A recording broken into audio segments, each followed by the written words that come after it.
Hello guys, welcome to this video. Today I'm just going to run through a bit of a review of my racing season. It's been quite a successful year, so I thought it'd be a good time to just have a little review of the races we've done and just have a bit of a look back at what has been quite a successful year. So looking back on 2021 then, we started the year in a lockdown, which of course meant I had a lot of time for sim racing. And before the season even began, I took part in a sim racing championship called Sim to Race, which was run by Thunderwood Racing. I had taken part in it the year before, and I think I came third in the championship, but I put a lot more time into practicing for this year's one, and fortunately I ended up winning the competition.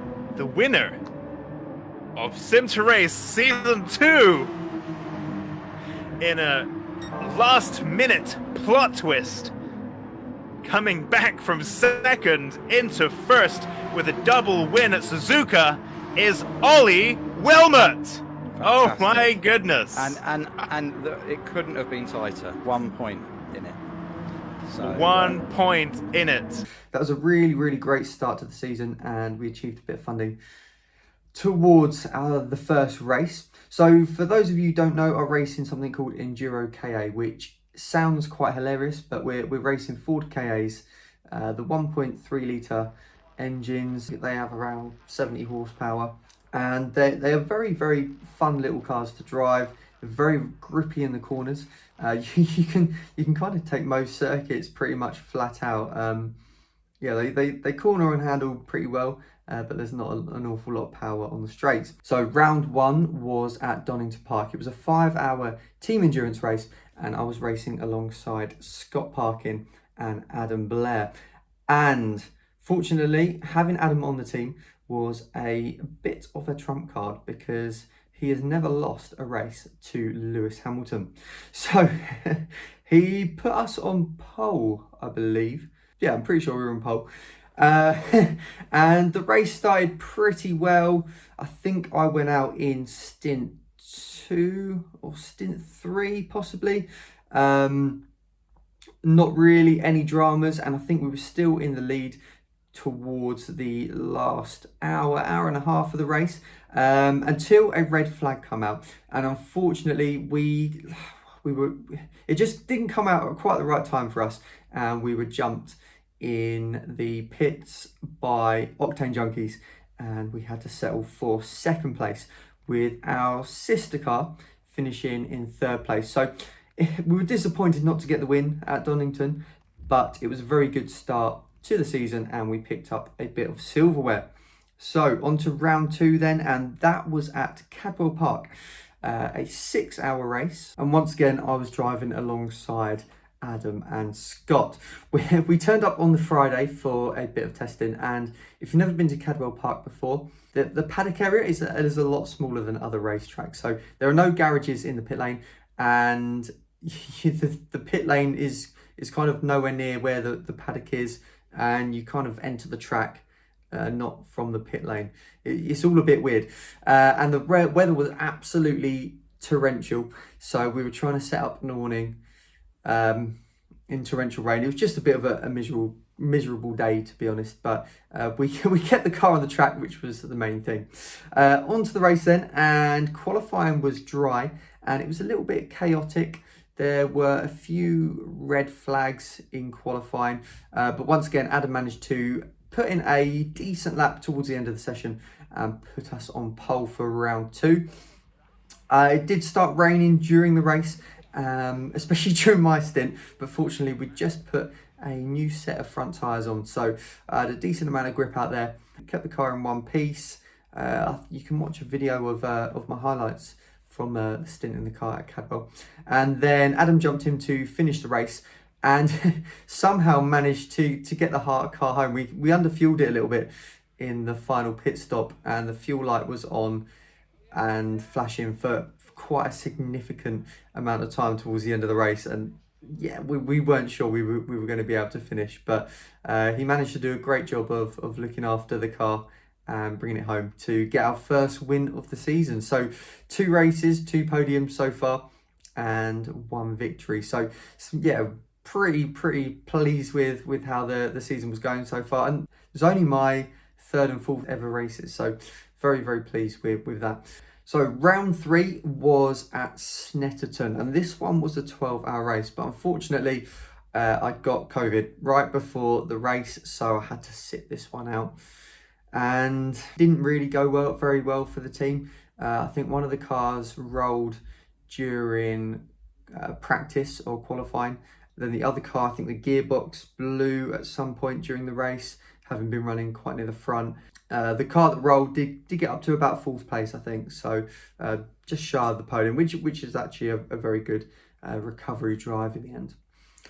So on to round 4, and this was Oulton Park. So as you might have seen from a previous video, I made my debut in KA racing at Oulton Park last year, and I really loved the track, so I was really looking forward to getting back out there and driving the circuit once again. But unfortunately on race day it was absolutely torrential rain, so going into qualifying I was a bit nervous about finding the limits, and yeah, I just didn't want to damage the car really. Fortunately this round I was driving with Freddie Hewitt and Scott Parkin, and now both of those drivers also race in other series too, so they'd already been out earlier in the day in different cars on the circuit, so they had an idea of where the grip was, and were just kind of up to speed with the circuit conditions. So that was really good because they could give me some feedback on where the grip was and what lines to be taken through certain corners. But not only that, because they were up to speed, they were very quick in qualifying too, and Freddie did an outstanding job and put us on pole position. So this time we were actually racing the other car. So rounds 1 and 2 I'd driven the number 36 car, and then for Oulton Park I was in the number 63 car, which was the one that was rolled at the previous round. So it wasn't the prettiest looking car on the grid, I would like to point out, but it did an absolutely stellar job on that day. Freddie brought it in after his first stint and handed it to me in first place. I did my whole stint out there in the lead of the race with absolutely no dramas. Scott only did a couple of laps in the car.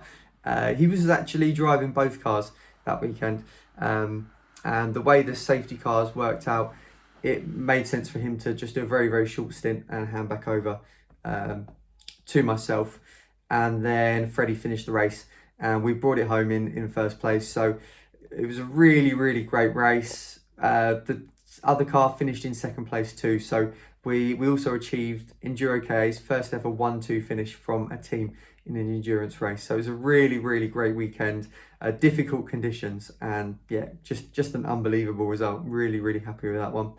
So moving on from Oulton Park, we had the sprint races at the Ford Power Live weekend at Bran's Hatch. Now, these were a little bit different. Most of the races in EnduroKA are team endurance races, but the sprint races are a set of 4 sprints over the weekend, with the result from each race determining the grid position for the following race. So if you qualify in second, for example, in the first race and you finish second, you start the second race in second. If you qualify on pole but then finish 10th, you'll start that second race in 10th, and that's the way it worked all weekend.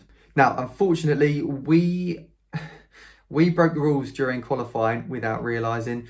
We didn't realise you weren't allowed to refuel during the qualifying session, and unfortunately we'd refueled both cars during qualifying simply because we just hadn't put enough fuel in the car to make the end of the session. So unfortunately that got us disqualified from qualifying, which meant we had to start both cars from the back of the grid in race 1, which was far from ideal. Obviously we went into the weekend expecting some really good results because we've got a good set of drivers and we've got some good cars as well, so it was a bit of a shame. Race 1, we had Pete Keane in the number 36 car, who unfortunately was taken out of the race only a couple of laps in. I think lap 3, something like that.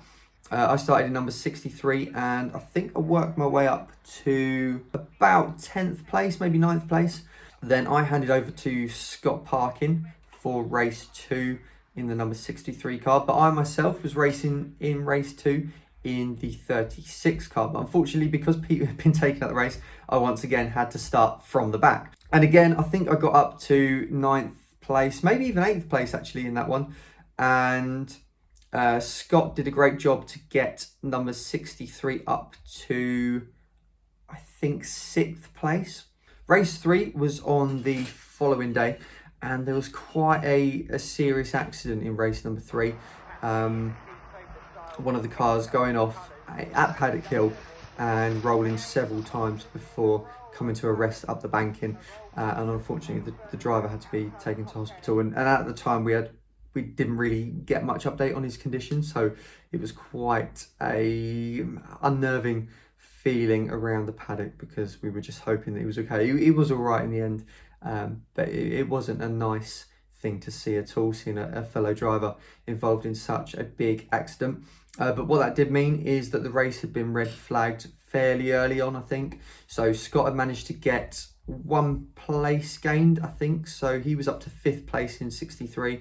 And I think Pete was maybe in 7th place for car number 36. So going into the final race, I was back in 63 and Pete was racing in number 36. It was a bit of an incident a couple of laps in, and unfortunately Pete was out of the race. There was a couple of cars that crashed into Druids, and he unfortunately had nowhere to go and ended up in the back of them.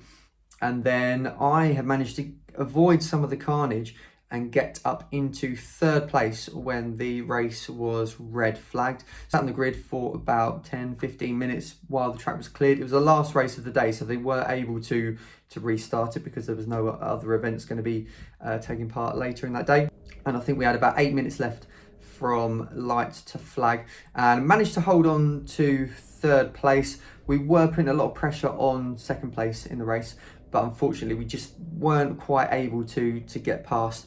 Number 63 was just a little bit down on straight line speed compared to the car in front, so it was either kind of completely send it and risk ending both our races, or just hoping that the car in front would make a mistake. But unfortunately, yeah, we had to settle for 3rd place. But essentially over the weekend we managed to do a last to podium challenge, if you want to call it that. So it was a good result in the end. It was just a shame about the other car not being able to finish. So the final round of the season was the Indy 500 at Brands Hatch. 500 minutes of racing around the Indy circuit. Once again, a team endurance race. And for this one, we only had 1 car entered, and it was a brand new chassis. And it was a pretty quick car. Teaming up with Adam, Mark Witherington this time, and Scott Parkin. So 4 drivers we had in just the 1 car. So once again, Adam put us in pole position ahead of the JTR car, driven by Le Mans 2015 winner Nick Tandy. And this race had quite a few competitive drivers out there. There was a few mini challenge drivers, ex-GT drivers, ex-British touring car drivers as well. So a very competitive field, but that was all mixed amongst very new drivers to the sport as well. So it's quite an interesting scenario when you have half the field that is very, very competitive with each other, and then racing amongst, novices as well. So it's very, very interesting. So yeah, we started in pole position. Scott did an absolutely stellar job in the first stint of the car, bringing it into the pits in 1st place. Unfortunately, we had quite a slow first stop. I went out for stint 2, but we'd lost quite a few positions. I'm not really sure quite what happened. Where Brands is such a short circuit, it's only about a minute for each lap. If you do end up having a slow stop, you can quite easily lose a lap or 2 more than expected, where somewhere that's a bit longer, such as Oulton Park, it's a lot easier to work out kind of where you are in the race because the lap is a lot longer. So yeah, we'd lost quite a few positions, and we were scratching our heads really trying to work out what exactly had happened. A couple of safety cars. Unfortunately, I picked up a drive-through penalty after passing a car. It must have just been before the start finish line as the safety car came in, so I was a bit annoyed with myself about that. And then I started to struggle with a delaminating tyre towards the end of my stint. It was one that had been used for qualifying the previous day, and yeah, I don't know why it just started. It started bits of rubber flying off, and I started getting quite a lot of vibrations of the wheel. So unfortunately, we had to pit before a safety car. Simply because I didn't think the tyre was going to last too much longer. And once we got it off the car, we realised, yeah, it was probably the right time to pit. Then Mark went out in the car and, as always, did a solid stint in the car before handing over to Adam for this final stint of the race. And by this point, we'd worked our way up to third place. Adam was chasing down second place. Passed him within, I think, about half an hour left of the race to go, and we were only about 30 seconds behind the leader of the race at the time, and I think Adam was something like a second and a half, 2 seconds a lap faster, so we were gaining on them very, very quickly. And unfortunately, with about 10 minutes to go and Adam still on target to potentially catch up with the leader and challenge for the win of the race, he tangled with a back marker. So from what I've heard, coming down the end of the straight, he moved out of the toe in order to go for the move into turn one, and the back marker reacted, turned right. I don't know why. He should be getting blue flags, and Adam had nowhere to go, and there was some contact, and unfortunately it popped the drive shaft out. So that was the end of our race. Very, very disappointing end to the season. You know, we were on for at least second place, potentially another win. But as they say, that's racing, unfortunately. So overall, I'm really, really pleased with how the season went. It's nice to pick up some silverware. I need to put a shelf up actually for my trophies, because yeah, my girlfriend Grace, she's not happy with them being out in the living room. So at the moment, they're just stuffed behind the pedal set down here by my sim rig. Also like to say a big thank you to Watling Tyres for helping me get on the grid this year. If you are based in the southeast and need MOT, tyres, anything like that, then do check out Watling Tyres. And if you're interested in getting involved with my racing season next year, if you've got a business that you feel would benefit from advertising within motorsport, then do get in touch. I'm always looking to help promote any kind of businesses wherever I can.